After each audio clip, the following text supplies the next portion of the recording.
अस्सलाम वालेकुम, आदाब। मैं हूं काश और आप सब देख रहे हैं रेडियो पैगाम शोपियान, हमारे दिलों की धड़कन। और आप लोगों को पता ही है कि मैं आप लोगों को हर एक नए एपिसोड में एक नई शख्सियत से मुलाकात करवाता हूं। ऐसे आज मेरे साथ एक एक्टर बैठे हैं, बहुत पॉपुलर हैं, बहुत सारे मूवीज़ में इन्होंने काम किया, सीरियल्स में काम किया, वेब सीरीज में काम किया है। तो आइए मैं आपको इनसे मुलाकात करवाता हूँ। तो इनका नाम है आकिब सोबा। पहले मैं इनसे यही जानूंगा कि आकिब के बाद में इन्होंने ये सोबा क्यों लगाया है। अस्सलाम वालेकुम ब्रो। अस्सलाम वालेकुम। अच्छा, ये मुझे बताइए, पहले सबसे पहले मुझे आप ये बताओ कि ये सोबा क्यों लगाया आपने अपने नाम के पीछे। इस सोबा के पीछे बहुत सारी कहानी है। तो स्टार्ट करते हैं। जब मैं जॉब करता था एक्चुअली, वहाँ पे जॉब के टाइम पे एक्चुअली मेरी जो मॉम है तो वो मुझे हमेशा जो सबके बोलती है, हर बेटे को बोलती है अपने कश्मीरी में कुछ पुछवाने नहीं सोबा व्यवहार इसका है। सो वैसे ही मेरा नाम भी वही पड़ा। तो एक्चुअली जब मैं जॉब कर रहा था तो जॉब के टाइम पे मेरे जो सर थे तो वहाँ पे मेरा नाम ही पड़ा सोबा सोबा सोबा, तो ये नाम ही वैसा हो गया। फिर जब मैं इस फील्ड में आया तो मुझे जो मेरा अकाउंट्स है, जो मेरे सोशल मीडिया हैंडल्स है, वहाँ पे सब पे यही नाम है, एक ही नाम है। तो ये वही नाम से स्टार्ट हुआ और यही कंटिन्यू हो गया, तो अभी तक वही है। चलो, क्या बात। अच्छा, तो इसी के साथ साथ मुझे बताइए कि आपकी जर्नी कैसे स्टार्ट हुआ, आपने एक्टिंग क्यों चुनी। एक्चुअली एक्टिंग मैंने नहीं चुनी, मुझे लगता है एक्टिंग ने मुझे चुना, क्योंकि ये कोइंसिडेंस हो गया। एक्चुअली जब हैदर की शूट चल रही थी तो उस टाइम पे मैं आई थिंक ये 5-8 साल पहले की बात है। तो मैं गया था वहाँ पे। फिर मैंने क्या किया था, जब मैं वहाँ पे गया तो मैंने वहाँ पे एक ब्रदर थे, लाइक आपके जैसे एक भाई थे जिनको मैं जानता था वहाँ पे, जैसे हमारे फ्रेंडली होते हैं। तो मैंने उनको कहा कि भाई शाहिद कपूर आए हैं तो यार एज अ फैन मिलना पड़ेगा। तो उन्होंने कहा था कि चलो ठीक है मिला लेते हैं, तो आप इस दिन आ जाना। तो एक्चुअली उनका शूट चल रहा था बुलवाड़ में एंड मेरा डलगेट में नैनीहाल है, तो मेरा वो था सुबह सुबह में, क्योंकि वहाँ पे सर्दियों का मौसम था। हैदर की जो शूटिंग है वो विंटर्स में हुई, तो आप सबको पता ही है।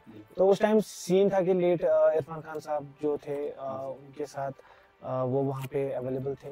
तो कोइंसिडेंटली शाहिद कपूर नहीं थे, तो उनके फादर का जो रोल करते उस सीन वो था कि जो उनको जेल में भर रहे थे, तो सीन वही था। तो फिर जब मैं वहाँ पे गया मैंने सुहीम भाई को बोला कि ऐसा ऐसा, तो वहाँ पे एक मैम थी, सोमिया नाम था उनका, मुझे आज भी याद है, क्योंकि जो आपकी पहली वो जर्नी के वो पहले लम्हा होते हैं ना, वो आपको हमेशा याद रहते हैं, तो आप किसी का नाम नहीं भूलते हैं। तो इसलिए मुझे ये नाम याद है, क्योंकि उन्होंने मुझे उस टाइम पे बोला था कि एक्चुअली शायद उनको एक सोल्जर की जरूरत थी या कुछ रिक्वायरमेंट पड़ गई थी। तो उसने कहा था कि सुहीम क्या ये तुम्हारा फ्रेंड है? तो उसने कहा था हाँ, ये अगर आप उसको बोलोगे कास्ट हो जाएगा तो ठीक है। तो ऊपर से मैं इतना एक्साइटेड यार, कभी फिल्म में नहीं आया, कभी ऐसा सीन में नहीं था, तो ये एक ज्यादा ही वो हो गया था। मैं तो आया था मिलने के लिए, अब तो रोल मिल रहा है। तो बस फिर वहाँ पे एक मैं एज अ सोल्जर मुझे एक अपॉर्चुनिटी मिली, तो जो मैंने वहाँ पे एक शॉट दे दिया। तो आके भाई, देखा जाए कि आजकल की जो यूथ हैं वो ज़्यादातर ड्रग एडिक्शन की तरफ जा रहे हैं, तो आप उन लोगों के लिए आजकल मिसाल हो, क्योंकि आप उनकी इंस्पिरेशन हो बहुत सारे लोगों की। Thank you so much. तो इसके साथ साथ ही मैं आपको ये बोलूँ कि जो भी हमारे कश्मीर के इन्फ्लुएंसर्स हैं उनके साथ ट्रोल किया जाता है, आप इस चीज़ से कैसे हैंडल कर लेते हो? हाँ देखिए, मैं इस चीज़ को इस नज़र से लेता हूँ, क्योंकि अगर क्रिटिसिज्म ट्रोल्स ये नहीं होंगे ना तो हम आगे नहीं बढ़ेंगे। क्योंकि जब तक आपको ये लोग नहीं मिलेंगे ना, जब तक आपको ये लोग फेस नहीं करेंगे तो आप आगे नहीं बढ़ पाएंगे। क्योंकि मैं हमेशा कहता हूँ, जितने भी मेरे सोशल मीडिया हैंडल्स हैं, मैं हमेशा अगर मैं आपको एक पर्सनल चीज़ बताऊँ, जो मैं आते आते आपके स्टूडियो पे आते आते मैं आपको एक बात बताऊंगा। मैं जब आ रहा था तो एक बंदा मेरे को मिला, मैंने हेलमेट नहीं पहनी थी। टू बी ऑनेस्ट ये रियल इंसिडेंट है, अभी 1 घंटा पहले हुआ है। तो उसने मेरे को बोला भाई साहब आपने हेलमेट नहीं पहनी है, एटलीस्ट आप हेलमेट पहनो। मैंने बोला यार गलती है, तो मैं सर झुका के चल रहा था अपने वाइब में। तो 5-10 सेकंड कुछ हो गया तो आगे ट्रैफिक जाम हो गया, एंड वही बंदा सेम मेरे आगे कॉल कर रहा था। तो वो वाइल्ड ड्राइविंग जो है वो कॉल कर रहा था। मैंने उसको बोला मैं इधर से टर्न, अब मेरे को बीटी अंदर से थी, मैंने बोला भाई अंदर से ये तो है ना, इसने मेरे को बोला था। अब मैं जब वापस गया उसके पास, मैंने बोला सर वाइल्ड ड्राइविंग आप कार यूज कर रहे हो, ये तो गलत है ना। ऐसे हो गया। मतलब जब बंदा, मैं आप कहने का मतलब ये है कि जब आपको ये चीजें क्रिटिसिज्म नहीं मिलेगा ना, तब आपको कहीं नहीं जा पाओगे, क्योंकि ये तो होंगे ही। आपको बैड भी मिलेगा, गुड भी मिलेगा। देखो, जो आर्ट को समझते हैं वो हमेशा आपका अप्रिसिएशन करेंगे, जो आर्ट को नहीं समझते हैं, जिनको, और सबसे प्रॉब्लम पता है, और जिस समाज में, जिस सोसाइटी में हम हैं, उसमें तो भाई साहब ये भरे पड़े हैं, कहीं वो तो कूट के भरे। अच्छा, तो आकिब भाई, अभी जो रिसेंटली एक मूवी आई थी लियो, साउथ की मूवी थी, तो उसमें आपको कैसे रोल मिला?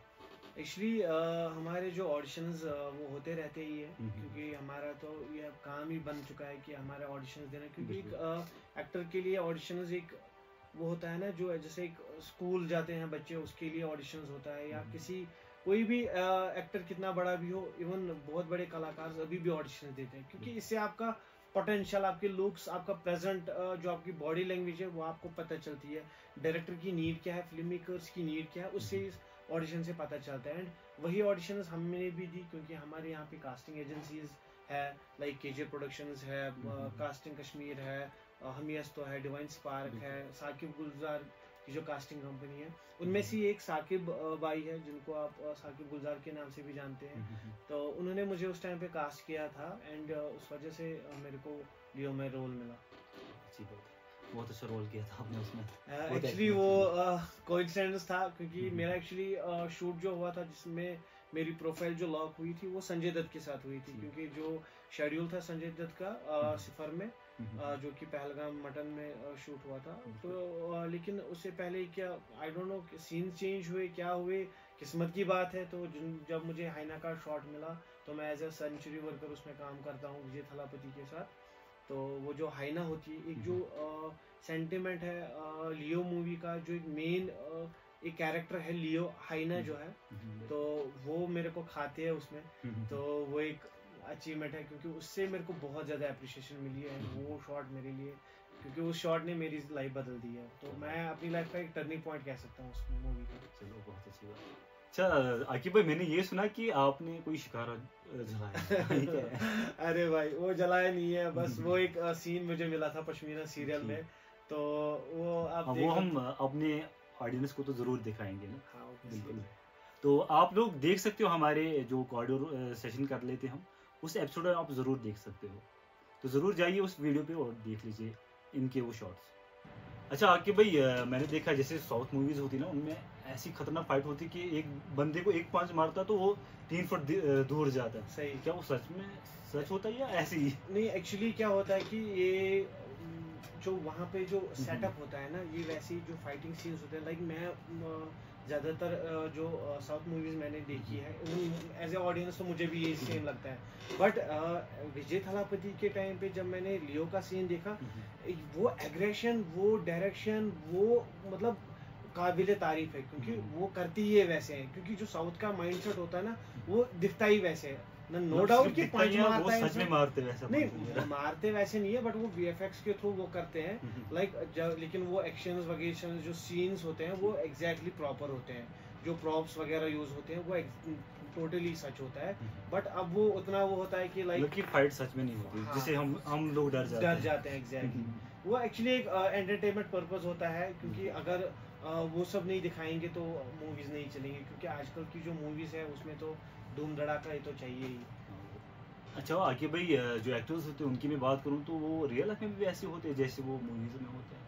एक्चुअली अपने अपनी एक्टर का अलग अलग एटीट्यूड होता है। देखिए, मैं बात करूँगा कार्तिक आर्यन की, विकी कौशल की, जिनसे मैं मिला हूँ, अजय देवगन से मैं मिला, जैकी श्रॉफ के साथ मैं मिला, विजय थलापति के साथ मैं मिला, लेकिन सबसे बड़ी चीज़ क्या होती है, अब हम ये नहीं कह सकते कि विकी कौशल ने मेरे साथ स्टेज शेयर किया कि वो अच्छे हैं, अजय देवगन ने मेरे साथ बात नहीं की तो ये गलत है, क्योंकि एक बंदा होता है, एक एटीट्यूड होता है, एक लेवल होती है, क्योंकि अजय देवगन जो हमारा अभी रिसेंटली शूट हुआ है सिंघम 3 में, एंड रोहित शेट्टी से मैं मिला, वहाँ पे क्या होता है, जो वाइब होती है ना, जो अजय देवगन का एक सीन देखा हमने, जो वो उनका वॉकिंग है, क्योंकि उनके बॉडीगार्ड्स वैसे होते हैं, वो हमें मिलने नहीं देते हैं, क्योंकि हमने तो एज अब हम कास्टिंग के साथ है मिलते हैं, लेकिन मैं जो ऑडियंस है एज ए ऑडियंस बता रहा हूँ कि वो होते हैं हमारे जैसी है, वो भी हमारी तरह है। बिल्कुल। लाइक हम जैसे आप हैं, हम हैं, बाकी लोगों वैसी। अब एक एटीट्यूड लेवल देखिए, अगर अजय देवगन सबके साथ करेगा हाय हाय तो उसकी जो रेपुटेशन है वो तो गई ना। रोहित शेट्टी एक अपने आप में एक इंडस्ट्री है, विजय थलापति अपने आप में एक साउथ का, उसको तो आपको पता ही है कितना बड़ा मानते हैं। अब वही एक चीज लेके वो, क्योंकि जब एक देखिए मैं एक एग्जांपल देता हूँ सलमान खान की, क्योंकि आपको पता ही है भाईजान बॉलीवुड के क्या है, लेकिन उनका जो नेचर है वो एक बच्चा है। जितना हमने देखा है, जितना हमने पढ़ा है उनके बारे में, जितना हमने ऑब्जर्व किया है, वो तो एक बच्चे हैं। लेकिन जब एटीट्यूड लेवल की बात है तो फिर तो बॉलीवुड की किन किन की छुट्टी है आपको पता है, बोलने की जरूरत नहीं है। सही बात। अच्छा, तो आकिब भाई आपने हमारे साथ बहुत सारी बातें शेयर की, अपनी जर्नी शेयर की, थैंक यू उसके लिए और यहाँ पे आने के लिए। लास्ट में आप क्या मैसेज देना चाहते हो हमारे ऑडियंस को? लास्ट में ऑडियंस को इतना बताना चाहता हूँ, क्योंकि हम हमेशा ड्रग्स की तरफ, कुछ लिक्वियर की तरफ, इन सब चीज़ों की तरफ जाते हैं कि जो सोसाइटी को पसंद नहीं है। प्लीज़, नो डाउट हर कोई डॉक्टर नहीं बन सकता, इंजीनियर नहीं बन सकता, भाई मेरे जैसे एक्टर भी बन सकते हैं। कुछ ऐसा करो कि अपनी फैमिली, अपनी सोसाइटी का नाम रोशन करो। आपको भी ऐसा स्टेज मिलेगा, आपके पास भी इतने प्लेटफॉर्म्स हैं, आपको भी बुलाएंगे। बस तक देखते रहिए पैगाम-ए-शुपेन, जो है हमारे दिलों की धड़कन।